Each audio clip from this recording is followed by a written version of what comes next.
नमस्कार, मैं हूं केशव तिवारी और विशाल खबर के चर्चित चेहरे कार्यक्रम में आज हमारे बीच में सेवा दल के प्रदेश उपाध्यक्ष रमेश द्विवेदी जी उपस्थित हैं। स्वागत है रमेश जी। और रमेश द्विवेदी जी, अभी हाल में राहुल गांधी जी ने जो भारत जोड़ो यात्रा शुरू की है, उस यात्रा में कर्नाटक में रमेश द्विवेदी जी ने उस यात्रा में शरीक हुए, सम्मिलित हुए और उस यात्रा के बारे में हम बातचीत करेंगे रमेश द्विवेदी जी से कि उस यात्रा का क्या महत्व है और उस यात्रा कैसे संचालित हो रही है और उस यात्रा के क्या परिणाम निकलने वाले हैं। तो रमेश जी, आप राहुल गांधी की भारत जोड़ो यात्रा में शामिल हुए। आपने उसको बड़े करीब से देखा कि राहुल जी कैसे यात्रा कर रहे हैं, कितने लोग उसमें शरीक हो रहे हैं, राहुल जी की और कांग्रेस की विचारधारा से लोग कितना प्रभावित हो रहे हैं। तो मैं ये जानना चाहता हूं कि इस पूरी यात्रा से कांग्रेस की बिगड़ी सेहत पे क्या असर पड़ने वाला है। देखिए, एक बात तय है कि इस यात्रा का जो दूरगामी परिणाम होगा, इस देश में फैलाई जा रही नफरत, इस देश में दूसरों के प्रति शोषण की प्रवृत्ति जो निर्मित की गई है और जितने भी शासकीय उपक्रम हैं जिन्हें एक शोषण का सीधा सीधा माध्यम बना दिया गया है, जबकि जो लोकतांत्रिक विधा में सरकार जो होती है वो जनहितैषी सरकार होती है और उस जनहितैषी सरकार का बेसिकली लोकतांत्रिक प्रक्रिया में ये है कि जनता का हित कैसे हो, व्यक्ति का हित उसमें से गौण हो जाता है और एक बड़े समुदाय का, पूरे समाज का हित कैसे हो। और हम गांधीवादी सोच के लोग, हम कांग्रेसी विचारधारा के लोग लगातार ये देख रहे हैं कि संसद में व्यतिक्रम लगातार जारी है। संसद में कोई भी सांसद प्रश्न नहीं कर सकता है। कुछ तो भय के कारण नहीं करते हैं, कुछ दलीय अनुशासन के कारण नहीं करते हैं और जो करना भी चाहते हैं उन्हें बोलने का समय नहीं दिया जाता है। अभी आपने दो ऐसी परिस्थिति में जी, ऐसी परिस्थिति में राहुल जी ने, कांग्रेस ने ये विचार किया कि अगर आप संसद में बात नहीं करने दोगे तो बेहतर तरीका है कि मैं जनता के बीच में, रोड में आकर के सड़क पे बात करूं। वैसे मेरा अपना व्यक्तिगत मानना है कि जब कोई भी दल, कोई भी नेता सत्ता और सरकार में नहीं होता तो सड़क पे ही होता है। और जनता ने तो इनको, कांग्रेस को और कांग्रेस के लोगों को 8 साल पहले ही सड़क पे ले आ दिया था। ये तो राहुल गांधी ने देर किया सड़क यात्रा करने में, बाकी जनता ने तो माने दोबारा जनादेश दिया। तो आपको सड़क यात्रा तो बहुत पहले शुरू कर देनी चाहिए थी। क्या लगता है आपने कि इस यात्रा में? देखिए, हर चीज़ का एक समय होता है। लोकतांत्रिक विधा में अगर लोग जनमत ने ये निर्णय लिया कि आप सड़क में रहें, कांग्रेस लगातार सड़क में खड़ी होकर के और लोगों के मुद्दों को उठाने का प्रयास करती रही। कांग्रेस ने हमेशा इस बात का प्रयास किया, कांग्रेस के नेताओं ने हमेशा इस बात का प्रयास किया कि जब तक हम लोकतांत्रिक व्यवस्था के आधार पर हम संसद में बैठ कर के चर्चा कर सकते हैं, क्योंकि प्रतिनिधात्मक जो हमारी लोकतांत्रिक प्रणाली है उसमें जो हमारा 10 लाख, 20 लाख, 50 लाख के बीच का आदमी बैठा हुआ है वहाँ पर निर्वाचित व्यक्ति, उसको अगर आप बोलने का मौका नहीं दोगे, ज्वलंत मुद्दे चाहे वो बेरोजगारी के हों, चाहे वो महंगाई के हों, चाहे बेकारी के हों, चाहे महिला उत्पीड़न के हों, उन मुद्दों पर चर्चा करने का कोई अवसर आप नहीं दोगे तो ऐसी स्थिति में जो भी विपक्ष में बैठा हुआ दल है या जो लोकतांत्रिक प्रक्रिया को मानने वाले लोग हैं वो क्या करेंगे? वो अंत में निश्चित रूप से सीधे सीधे जनता से संवाद करना पसंद, क्योंकि हम लोकसभा में भी अगर बात, हमारा प्रतिनिधि बात करता है तो इन्हीं मुद्दों की बात। आप अगर जनता से संवाद कर ही रहे होते, कांग्रेस के लोग अगर वाकई में जनता से संवाद कर रहे होते तो ये स्थिति ही नहीं आती, माने लोकसभा में आपकी संख्या ही नहीं घटती अगर जनता से संवाद कर रहे होते। चलिए, मैं, ये तो देश की बात हो गई, मैं अभी आपको सतना जिले की बात, चूंकि आप सतना जिले के व्यक्ति हैं। मैं अभी 2-3 मुद्दे सतना जिले की बात करता हूं।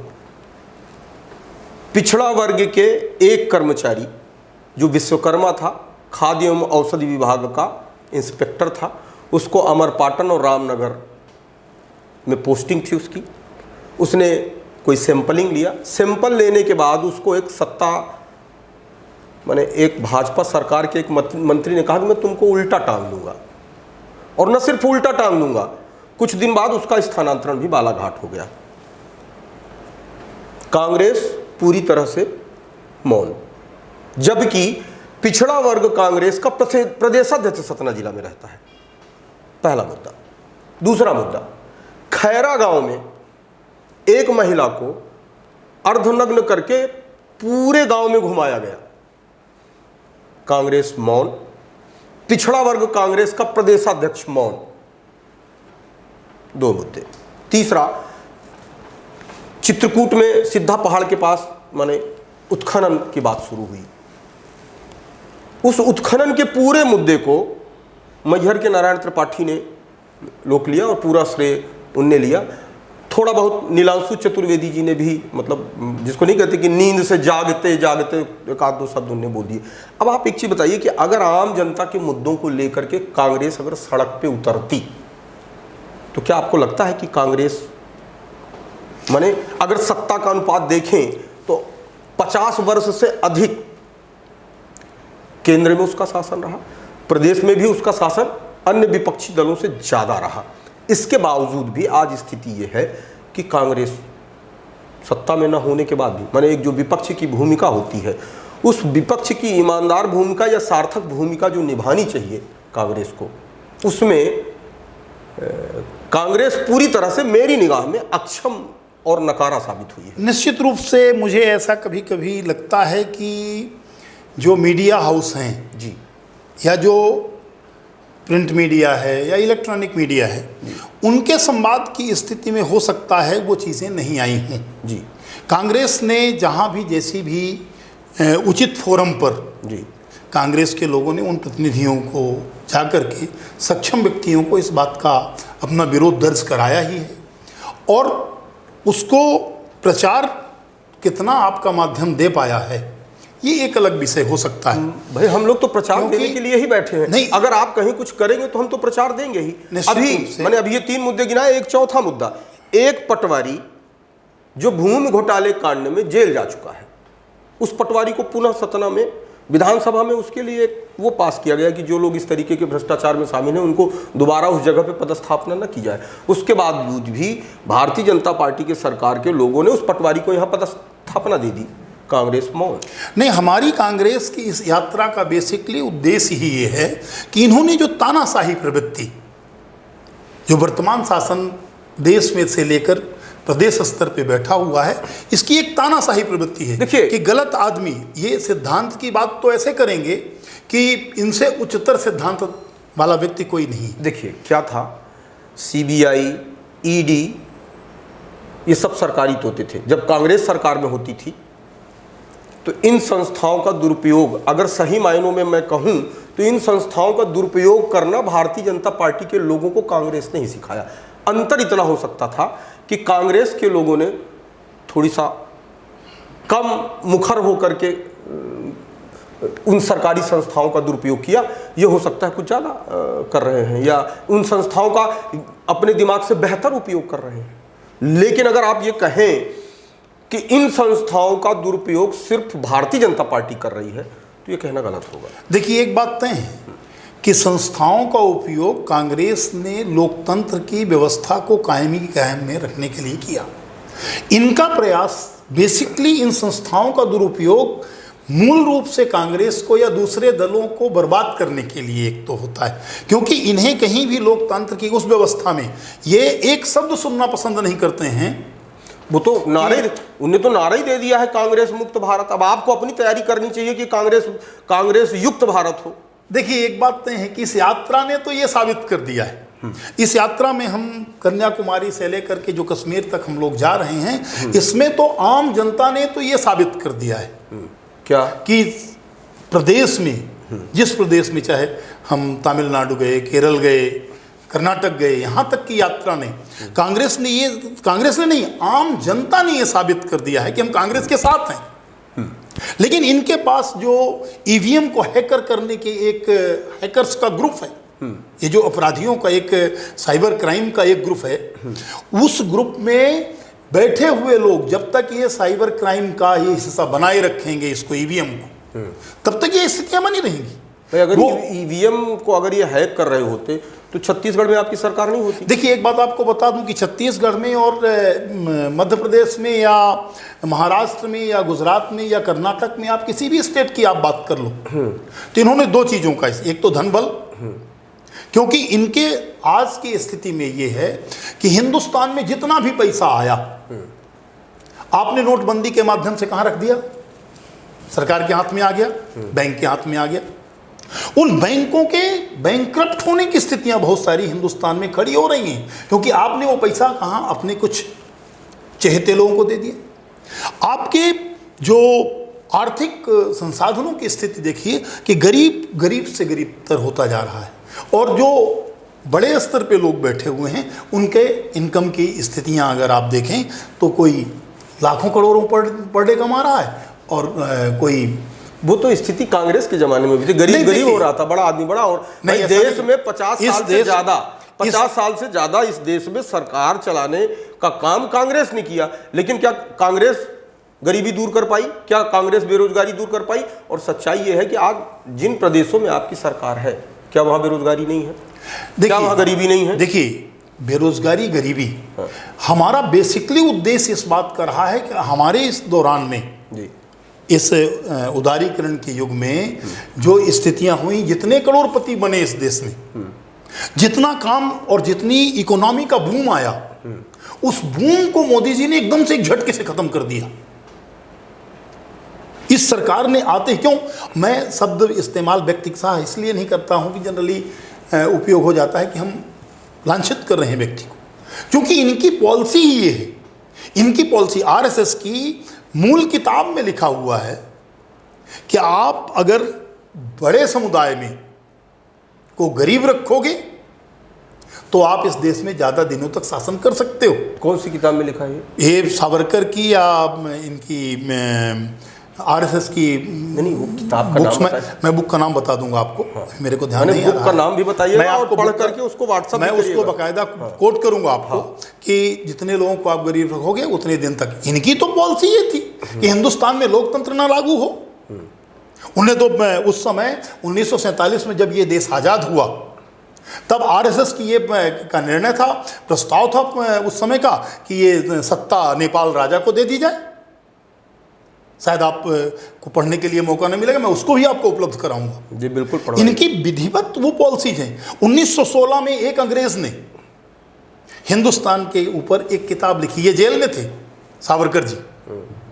उन्होंने जब एक पुस्तक लिखी इस देश के डिवीज़न की, जिसको आप जातीय विभाजन की बात करते हैं, उस थ्योरी उसको पढ़ा इनने, सावरकर जी ने जेल में। उसकी पूरी स्टोरी हम लोगों के पास है और मैं उसको विधिवत आपको पूरी व्हाट्सअप करूंगा। बिल्कुल करिए। तो उसमें साफ साफ ये लिखा है कि इन्हें उसका हिंदी में ट्रांसलेट किया उस अंग्रेजी किताब का, और इन्होंने तो लगातार वजीफा लिया अंग्रेज सरकार से। सावरकर जी को 100 रुपये वजीफा मांगा था, इन्हें 60 रुपये इनको पैसे दिए जाते रहे थे। तो नहीं देना चाहिए था कांग्रेस? कांग्रेस ने नहीं दिया। हाँ। अंग्रेज सरकार की बात कर रहा हूं। अच्छा। और इन्होंने तो 9 बार बकायदा लिखित में माफी मांगी है कि मैं आपका एक अनुशासनहीन बच्चा हूं, भविष्य में अनुशासन में रहूंगा और कभी भी अंग्रेज के खिलाफ कोई भी कदम नहीं उठाऊंगा।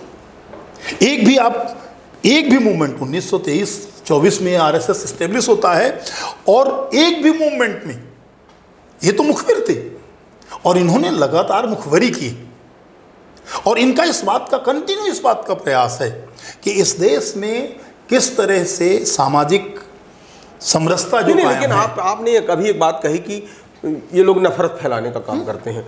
कांग्रेस अगर कहीं दंगा होता है जहां हिंदू मारे जाते हैं वहाँ कांग्रेस चुप हो जाती है, और जहाँ मुस्लिम मारे जाते हैं वहाँ छाती पीटने लगती है। नहीं, ऐसी बात नहीं है। ऐसी तमाम ये उदाहरण- प्रस्तुतिकरण का एक तरीका है, ये प्रस्तुतिकरण का भाई एक इसी तरीका है। कश्मीर में कश्मीर की बालिकाओं की जांग में माने आतताई अपना नाम लिख करके चले जाते थे, कश्मीरी पंडितों को मार मार के भगा दिया कश्मीरी गया। पंडितों को जब मार के भगाया गया तब आप देख लेंगे कि पता चलेगा कि वहां पर शासन किसका था, वहां पर कौन थे, राज्यपाल कौन थे, वहां पर केंद्र में सत्ता किसकी थी।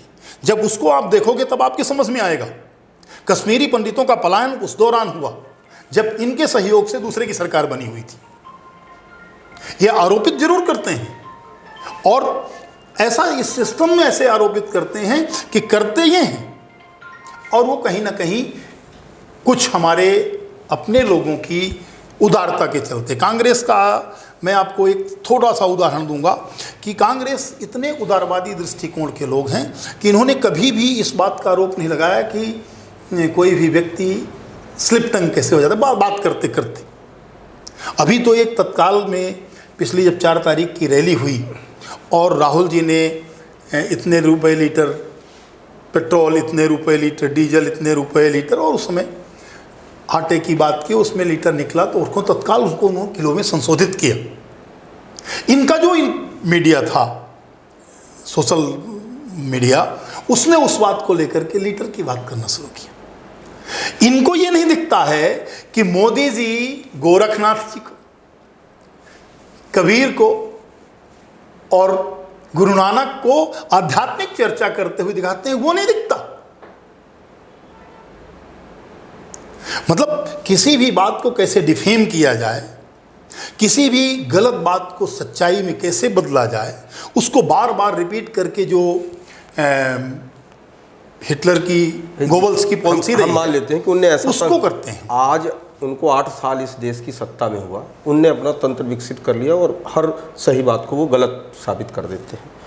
आप 50 साल सत्ता में रहे और आप मतलब सही बात को सही नहीं साबित कर पा रहे हैं। देखिए एक बात तय है, कांग्रेस ने कभी भी आम आवाम को धोखा देने का प्रयास नहीं किया। हमने हमेशा सच्चाई रखी। आप को 2003 के इलेक्शन ध्यान होंगे, बिजली और सड़क को लेकर के दिग्विजय सिंह जी ने कहा था कि हम 2014 के पहले बिजली देने की स्थिति में नहीं है। क्या मध्य प्रदेश की सरकार उस स्थिति में पहुंची? नहीं पहुंची। हमने सत्ता छोड़ दी। सत्ता कांग्रेस का कभी उद्देश्य नहीं रहा है, लेकिन जनता को गुमराह करके कि मैं 3 दिन में एक बार मौका दे दो, फिर लात मार के हमको निकाल देना। कांग्रेस ने कभी भी इस तरह की बातें नहीं की जो हम किसी को कार्यान्वित नहीं कर सकते हैं। कांग्रेस हमेशा उन चीज़ों की बात की है। कांग्रेस का ही तो नारा था कि गरीबी भगाना है, गरीबी। देखिए तो निश्चित रूप से इस देश में गरीबी बहुत ज़्यादा लोगों की हटी। कांग्रेस में जीवन स्तर लोगों का बहुत ज़्यादा सुधरा। आज इस देश में जहाँ एक सुई नहीं होती थी, आज हम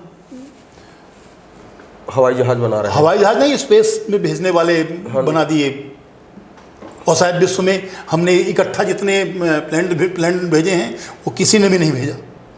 तो हम कांग्रेस ने क्या किया है और ये क्या कर रहे हैं? हर बार यही प्रश्न आता है कि ये क्या कर रहे हैं। इनने क्या बेच दिया? रेलवे बेच दिया, एरोड्रम बेच दिया, सुरक्षा के संसाधन बेच दिए, और जितना भी प्रक्रिया है लिमिटेड लोगों में उनमें बांट दिया, जिनसे उनको सीधे सीधे लाभांश होता है। मैं तो ऐसा समझता हूं कि इस देश में अगर राष्ट्रीय संपत्तियां जो भी बनी, यही अगर आप यहाँ की परिस्थितियों को देखो तो एक छोटा सा उदाहरण प्याज का आता है कि प्याज जिस समय आपके बड़े स्टॉकिस्ट के पास पहुँच जाती है तो उसके रेट 2 रुपये 3 रुपये से 100 रुपये 50 रुपये 200 रुपये में पहुँच जाते हैं। मैं कभी कभी अपने आप में भयभीत हो उठता हूँ कि हमारे यहाँ जमाखोरी के खिलाफ नियम कांग्रेस ने बनाए थे। इतने बड़े बड़े व्यापारियों के सैलो बन गए हैं कि उसमें कितने टन अनाज आप रख दो, और जब उनके पास पूरा अनाज स्टोर हो जाएगा और जिस समय आपकी ये स्थिति हो जाएगी कि FCI के गोदाम को फेल करने की जो साजिश चल रही है वो बंद हो जाएंगे। और वो 20 रुपए किलो का गेहूँ, 18 रुपए किलो का गेहूँ जिस समय हमारे पास बेचने की अनुमति आएगी तो 100-200 रुपए किलो देश में भुखमरी का आलम खड़ा हो जाएगा। सरकार की अदूरदर्शिता का ये परिणाम होगा किसानों के साथ जो बदमाशी ये लोग कर रहे हैं। मतलब अगर हमारा आलू है वो 2 रुपए किलो निकालते हो और आपका चिप्स है तो 5,000 रुपए किलो बेचते हो। ये तो जनता है, जनता ना। नहीं, जनतंत्र में यही सबसे बड़ी बात यह है कि कहीं ना कहीं ये मूल जो उत्पाद है और उसका अंतिम उत्पाद। भाई आपने कहा 2 रुपए के आलू चिप्स में जाकर के 5,000 किलो हो जाती है, तो ये जनता को समझाइए ना कि भैया ये 2 रुपए की आलू है, ये 5,000 रुपए। निश्चित रूप से इस भाई ये समझाने की कमी के कारण ही तो आप लोग सत्ता से बाहर हैं। बिल्कुल सही कह रहे हो आप कि इस बात को जनता के बीच में समझाया जा रहा है। ऐसा नहीं, उसमें भी सिविल सोसाइटी के लोग लगे हुए हैं, विभिन्न दलों के लोग, चूँकि कई एक बार ऐसी स्थिति होती है कि हो सकता है हमारी समझ वो ना हो। भाई आप बरगी का पानी अगर हमारे सतना में आ जाए तो झुकेही से लेकर के आप चित्रकूट तक जाएंगे और 855 गांव में हमारे सतना जिले के पानी आएगा। अगर वहाँ पानी की पर्याप्त उपलब्धता हो जाए तो आप ये मान करके चलो कि हमारा सतना पूरे भारतवर्ष को सिर्फ हम अपने ज़िले में सतना में इतना उत्पादन कर लेंगे कि पूरे हिंदुस्तान को खिला सके। लेकिन साजिश क्या है? साजिश ये है कि पंचायत का कोई निर्णय हुआ है जिसमें 23 के बाद अगर हम नर्मदा का जल इस्तेमाल नहीं कर पाता है मध्य प्रदेश, तो ये जल किसको दे दिया जाएगा? गुजरात को दे दिया जाएगा, राजस्थान को दे दिया जाएगा और मध्य प्रदेश को उस जल से वंचित कर दिया जाएगा। मैं ये कहता हूँ कि जिन सालों में या जिन समय में ये देरी हो रही है, इस देरी को आगे बढ़ाया जाना चाहिए। इसके लिए टाइम मांगने की आवश्यकता है कि अगर आप नहीं करवा पा रहे हो, मैं तो ये कहता हूँ कि ये तो राजनीतिक संकल्प का अभाव है, प्रशासनिक कार्यक्षमता की कमी है। और नहीं थोड़े दिन में ये 7 किलोमीटर आप 700 किलोमीटर आदमी खोद करके फेंक देगा। उनको सी प्लेन उड़ाना था अपने पंत प्रधान जी को साबरमती में, तो नर्मदा का पानी ले जाकर के वहाँ पर उड़ा दिया गया। लेकिन ये 7 किलोमीटर मतलब 200 किलोमीटर 300 किलोमीटर ये सरदार सरोवर से का पानी लेकर के, और आज स्थिति ये है कि हमें कैसे वंचित किया जाए। हम तो कभी कभी ये मानते हैं कि यहाँ पर सीधा सीधा सरकार का पूरा ये खेल है कि वे बीजेपी के पानी से हमको वंचित, इसके बीजेपी का खेल ये है कि बरगी के पानी से हमको वंचित किया जाए, नर्मदा का पानी हमारे यहाँ ना आए। तो इससे क्या फ़ायदा होगा बीजेपी को? इससे बीजेपी को फ़ायदा ये होगा कि प्रधानमंत्री की सब जो यहाँ पर स्टेट की गवर्नमेंट है वो सिर्फ उनकी स्तुति करने के लिए, उनकी चमचागिरी करने के लिए, उनकी भक्ति करने के लिए कि मध्य प्रदेश की जनता को वंचित कर रहे हैं, हमारे सतना की और विंध्य की जनता को वंचित कर रहे हैं। विंध्य की जनता इस तरीके की जब उसको जानकारी है तो यहाँ से लेकर के और दिल्ली तक आंदोलन होना चाहिए कि भाई ये। निश्चित रूप से केशव जी आप बहुत उचित बात कर रहे हैं और ये इतना बड़ा मुद्दा हमारे ख़ास तौर पर हम सतना के साथ कह सकते हैं, पन्ना हो गया उसका पोर्शन, कटनी का पश्चिमी भाग जो हो गया, कि कहीं ना कहीं अगर गलती हो रही है तो आपसे मैंने कहा कि समझ का अभाव। मुझे भी, मैं एक इंजीनियर के पास जब बैठा और जब उन्होंने मेरे को ये चीज़ें बताई तब मेरे समझ में आया। आज 20 साल के बाद, 51 से ये काम चल रहा है सब, लेकिन आज 20 साल बाद 2000 में मेरे समझ में ये आया, 18 में, कि यार ये वास्तव में ये बहुत गलत हो रहा है। किसी ने वो पंचायत का निर्णय दिखाया, सरकार बैठी हुई है गुजरात में रहने वाले व्यक्ति की, वो क्यों आपके स्टेट के लिए काम करना चाहेगा? भैया तो इसमें तो मध्य प्रदेश के जो लोग हैं, जो मध्य प्रदेश के राजनीतिक, ये नाकामी है, मध्य प्रदेश के सरकार की नाकामी है, मध्य प्रदेश के बैठे हुए लोगों की नाकामी है कि वो विंध्य के साथ इस तरह का अन्याय कर रहे हैं। तो विंध्य के लोगों को इस पूरे मामले में संघर्ष करना चाहिए। निश्चित रूप से कर भी रहे हैं, जो समझते हैं उस चीज़ को उसके लिए वो कर भी रहे हैं, लेकिन उनकी वॉइस कितनी है वो एक अलग विषय हो जाता है। तो बहुत बहुत धन्यवाद रमेश जी, आप हमारे स्टूडियो आए और भारत जोड़ो यात्रा के संदर्भ में आपने बहुत सारी बातें की। निश्चित तौर पे हमारे दर्शकों को इन सब सारी बातों का पता चलेगा। बहुत बहुत धन्यवाद।